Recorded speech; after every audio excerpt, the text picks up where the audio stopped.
tale of two halves, where the first half you guys were good at kind of stopping them in transition and getting back running. Second half, it didn't seem like you guys were quite able to stop them, especially after some of those live rebounds. Kind of what did you see that the Raptors were doing differently? Yeah, really, it wasn't that. Those were obvious. We turned the ball over, and sometimes we had open shots we passed up, or we took tough shots, or just missed shots. So our offense really hurt our defense. Right now, we can control the defensive end, and the pressure it didn't bother us as much the first half. We were getting in the lane, and we got to make better reads when we get an advantage, and when we don't, if we turn it over, or, pass something up, we probably don't get a better shot. That turns into possessions on the other end that are really difficult to defend against when they have numbers. Coach, in the third quarter, obviously, guys want to make the right pass. But it seemed as though, as you got deeper in the shot clock, some guys were passive when it came to shooting the ball. Yeah.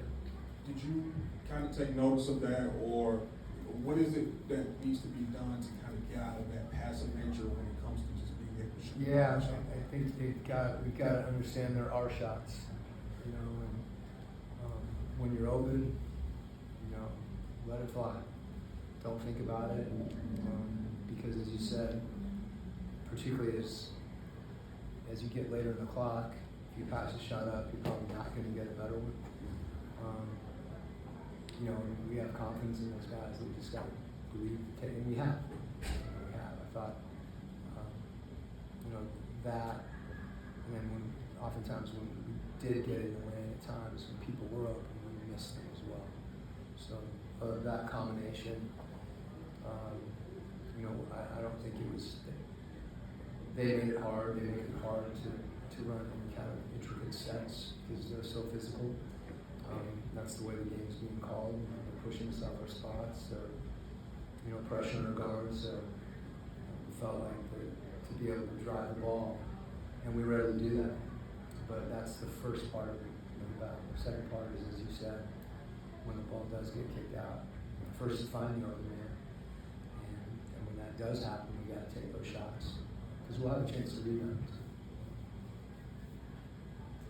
Coach, to that point, at halftime, 13 assists on 19 made field goals. The ball movement was really good. And then in the second half, I'm just curious, when you're down your primary ball handler with Trae Young, you don't have your spacer and Luke Kennard. I know it's next man up mentality in the NBA, but what limitations does that put on you when you're playing 4 full quarters of basketball? Sure. Well, I think,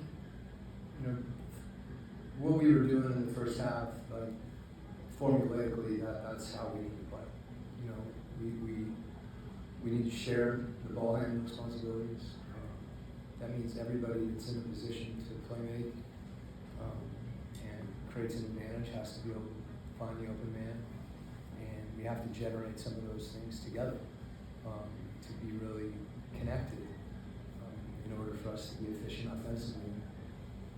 That's kind of understanding, as you said, who's on the floor, what are our strengths, what are the things we need to play to, and when we are able to do that, we become much more efficient.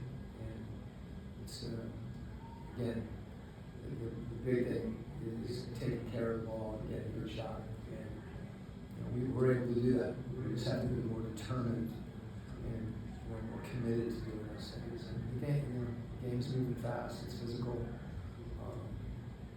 Sometimes it's easier said than done, but we've got to do it.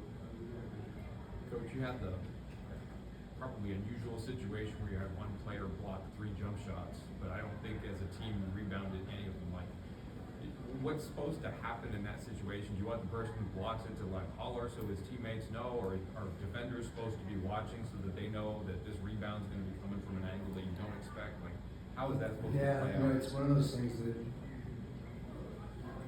it's a weird phenomenon that oftentimes the offense rebounds air balls. And those block shots are kind of like air balls when you're turning, you see something, you're trying to do the right thing, blocking that out, and then it lands behind you, it's kind of tough to get it. It doesn't happen very often, and as you said, every time you block a shot, you think good defense, and you get it back. I guess one way to put a positive spin on it is we kept playing. That wasn't an unusual situation because we continued to guard.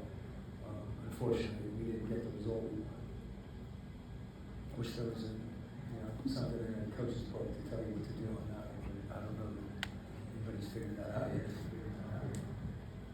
Coach, we talked about passing up some shots, but looking at it going 9-38 from beyond the arc, were you happy with some of the looks that you got tonight? Yeah, I mean, I think that not being able to make those, when we did have open looks, you'd like for more of them to go in. So it's, that's a little bit of a perfect storm, right? But that's the situation you find yourself in. If you've missed, sometimes you become reluctant to take the next one. As I said, if you're open, the alternative is usually not as good as taking the next shot. I know our guys, they have confidence in one another, and we have to bounce back and understand that those shots are ones we need to take. And we need to do that. I think we will. Thanks, Coach.